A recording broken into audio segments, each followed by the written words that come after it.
Muy buenas tardes, bienvenidos a En el Radar de ADN Noticias. Estamos siguiendo muy de cerca la situación en Irán. Irán continúa siendo conversación y probablemente sea conversación en los próximos meses. Today, Iran is once again the center of global attention.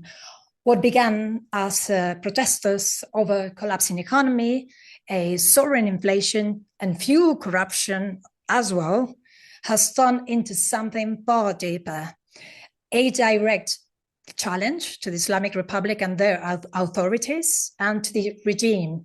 People is tired of the regime and they ask for freedom. Many protesters are asking for freedom.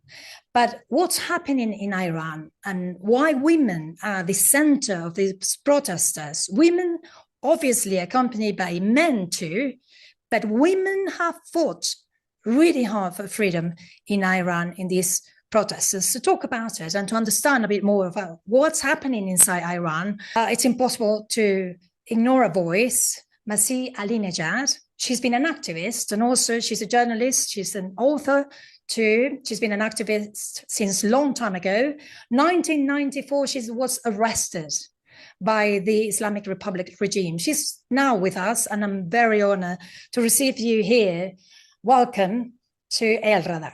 Thank you so much, Hermana. I'm so happy and glad to be with you in this difficult moment. I can understand the pain, and in your address to the UN, it was hard for you to name few of the thousands and thousands of people that have been killed by authorities of the regime. We can also remember, and actually very clearly remember in 2023, the hair revolution, when Masha Amini, just 20 years old, she was killed. Yes. And this time again, there is another girl you mentioned. You couldn't mention because your voice just went. We can understand the pain after being the torturers also in Venezuela with saving the difference between the two countries. How do you feel at this moment? To be honest, I'm very heartbroken. I am heartbroken because a massacre unfolding in my country, Iran, for the crime of simply demanding freedom. You know what? Yes, the uprising started because of the collapse of the Iranian currency, because of the economic situation.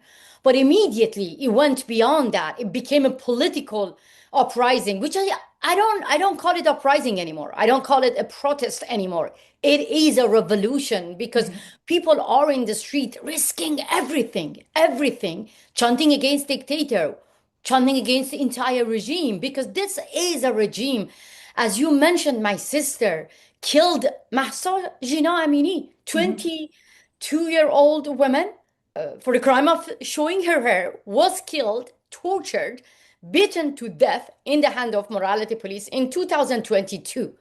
And that sparked a revolution called Women Life Freedom. So the regime killed more than 700 innocent people. They actually managed to suppress the uprising, to push people back to their home, but they couldn't. They couldn't actually manage their anger. They couldn't stop the anger of Iranians. And that is the continuation of the uprising in 2022. Now, family members, all of them together, shopkeepers, workers, teachers, nurses, students, Gen Z, women and men, shoulder to shoulder, they are in the streets, empty hands. Like, honestly, they go in the streets, they open their arms, they say to the security forces, shoot me in my heart, shoot me in my chest, kill me, but I'm not going to give up my fight because we want to have freedom. We want to have dignity. We want to have a normal life. And because of this demand, up to 20,000 people have been killed in my country. Less than 3 weeks. More than 300 people got arrested. My sister, 8,000 people have been blinded. Intentionally, the regime shoot them in their eyes to make them as an example when they walk in the street, example of fear. This is the situation in my beloved homeland, Iran, right now. You also addressed the UN and you said you faced the person that was going to be your assassin, and he confessed in your courtyard that he was paid by Ali Khamenei to kill you, Exactly. to end your life. So you've been guarded by the FBI for quite a long time because the regime is persecuting you and they want you dead. They Do you want me fear dead. that? They want millions of women like me dead. They want the entire nations who demand freedom to be dead. That's in the DNA of the regime in Iran. You know, Ali Khamenei's biggest ally is Maduro. It's Putin. They are the one giving billions of dollars to Hezbollah. Hezbollah is in Venezuela. So basically, Ali Khamenei wants every single person who demands freedom to be dead because killing is in the DNA of Ali Khamenei, the Islamic Republic leaders. Assassinating is in the DNA of this regime. That's why when I have faced my would-be assassin in federal court, for me, he was just a random criminal, Russian mobster. I actually talked directly to Ali Khamenei the same way at the United Nations. I didn't talk to the killers that are being hired because of money by the Islamic Republic. I talked to the supreme leader, Ali Khamenei, directly. And I said, you are the killer. You are ordering massacre. So you know what, my sister? Next January 28th, I am going to federal court in America, in New York again. Guess why? Because the FBI told me that I have to face another man who was hired by the Iranian regime to kill me at Fairfield University here in America, where I was scheduled to give a talk, to actually name the protesters who have been killed, to actually expose their corruption, to expose their massacre. So again, they tried to kill me. And if it was not the protection of the law enforcement in America, I could have been dead. That's why, my sister, I am loud enough to call on President Trump, to call on Europeans, the leaders of G7, to protect my people in my country, because protections matter. If the unarmed people, defenseless people, do not get any protection from the Western countries, they are going to be killed, butchered. They are going to be slaughtered in the street right now. Right now that I'm talking to you, I have been bombarded by videos, and people are telling me that the security forces going door by door, going actually into the hospital, Searching and they're for people. finishing off the injured one. Those who are already being wounded, they kill them.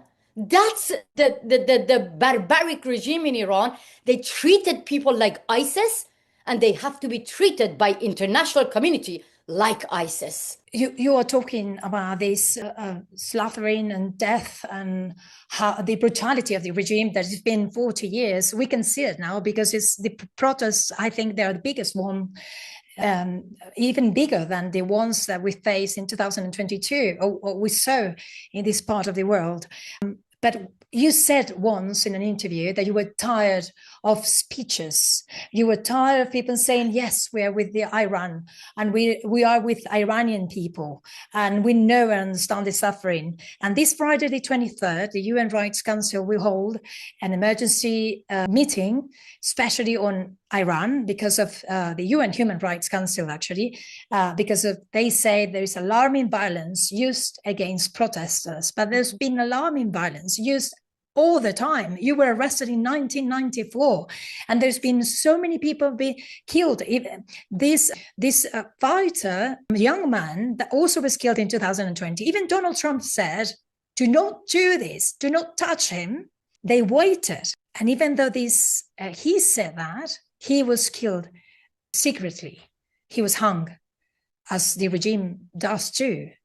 So, my sister, we know that the Islamic Republic is not going to deliver its promises.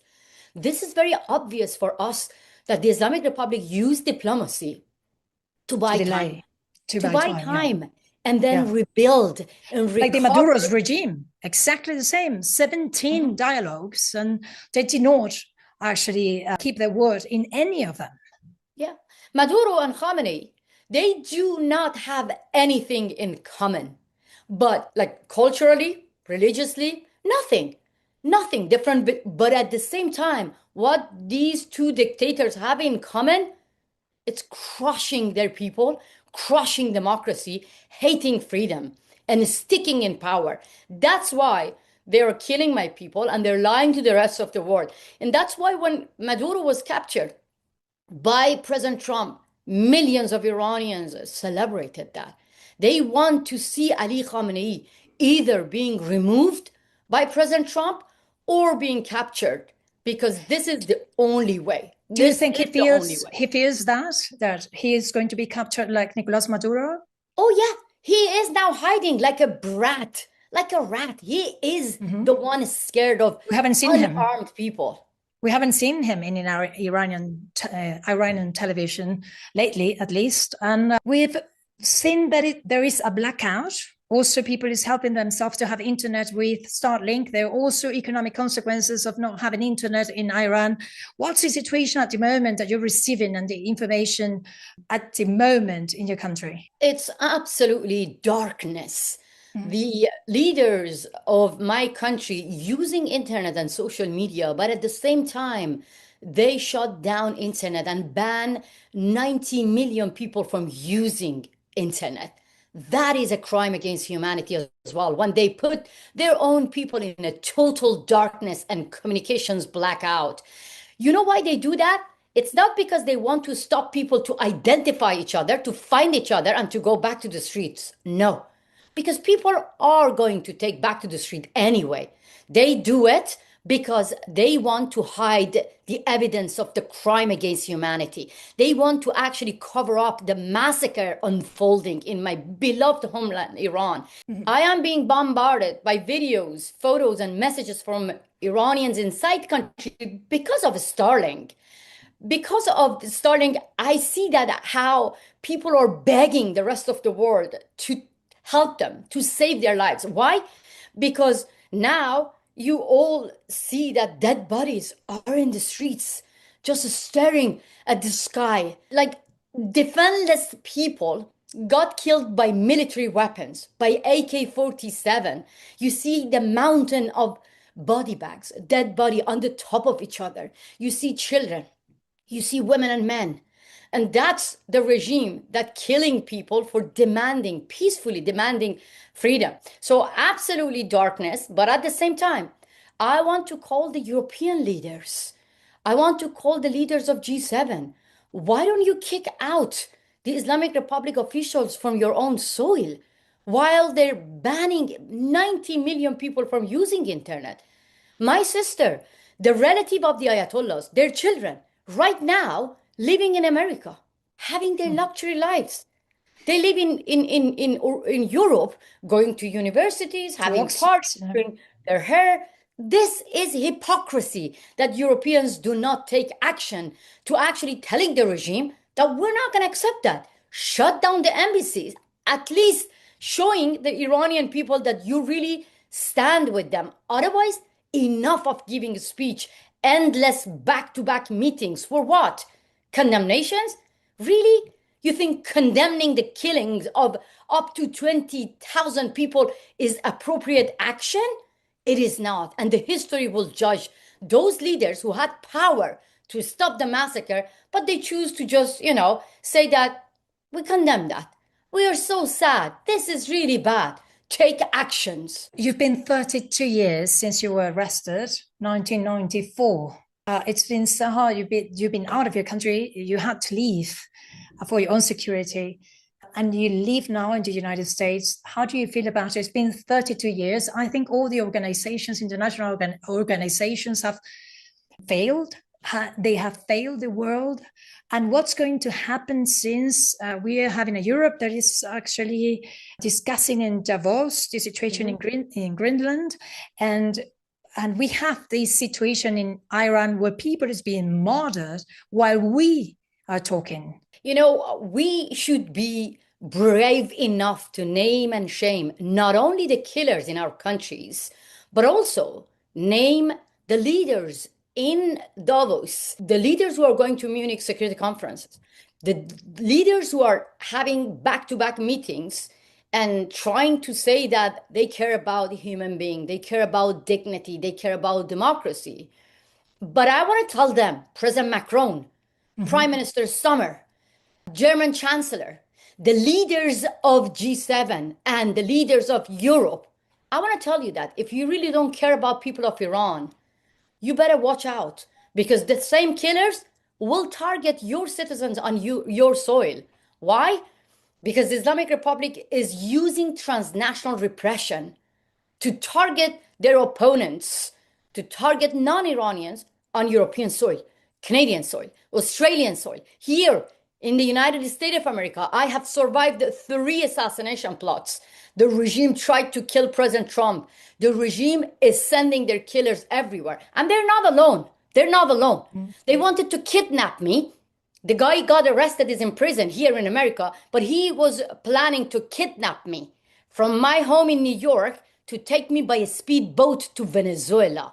Why? Because Venezuela is a proxy for the Islamic Republic. So the regime knew that if they take me to Venezuela, they can easily take me from Venezuela to Iran and execute me. Yes, and so even execute you in Venezuelan soil. Exactly, because we have the same way they're doing to Venezuelan dissidents. The same thing happened to my colleague Ruhollah Zam. He was a journalist, activist, giving voice to voiceless people. What happened? They kidnapped him from France, and from France to Iran, they hanged him. And President Macron is still shaking the hands of the killers. For me, I have met President Macron in person, and I told him that this is a revolution. You need to take action. And he told me that, Massi, France is all about diplomacy. We care about people of Iran. We stand with the people of Iran. And I said, no, we don't need you to stand with the people of Iran. We need you to sit down to and act. Make decisions. We need you to act for the people of Iran. Exactly. Yeah. And he said, but France is all about diplomacy. We need to keep the doors of diplomacy open. I said, no, France is also about revolution. The revolution inspired millions of Iranians. French Revolution took years. This is the same case in Iran. For years, Iranians are trying to overthrow this regime, but the leaders of free world, like French government, they kept quiet. No, they opened the doors toward our killers. I don't want the leaders of democratic countries or Western countries to do regime change for us. Don't get me wrong, my sister. But I want to be clear. What my people manage to shake the barbaric regime in Iran, then my message to the leaders of the West is very clear. Stop shaking the hands of our killers. That's it. Massi, thank you so much for being with us and for explaining the situation. We hope Iran is free very soon, and we hope Ali Khamenei have the same future that Nicolas Maduro is having in the United States. That's the hope, my sister. Even your words inspire me. I am going to meet with Maria Corina Machado tomorrow. Why? Because we share the pain. We share the struggle. Our dictators are working together, helping each other, providing weapons, technology surveillance to oppress people, to kill our people. And we, the freedom fighters, are united. We are together. They took everything away from us, our homeland, our freedom, our dignity, our money, our family members, our friends, our loved one, but not our hope. Yes, I agree with you. Very soon, we will get rid of Ali Khamenei. Very soon, we will get rid of dictatorship in Iran, in Venezuela, in Latin America, everywhere. And we will celebrate freedom together. We will dance together. We will sing for freedom together. Thank you so much for having me. We will celebrate freedom together. Thank you so much, Massi. It's been an honor for you to be here with us. Thank you so much. Thank you so much. Thank you. A todos ustedes, muchísimas gracias por habernos acompañado aquí en el radar de ADN Noticias.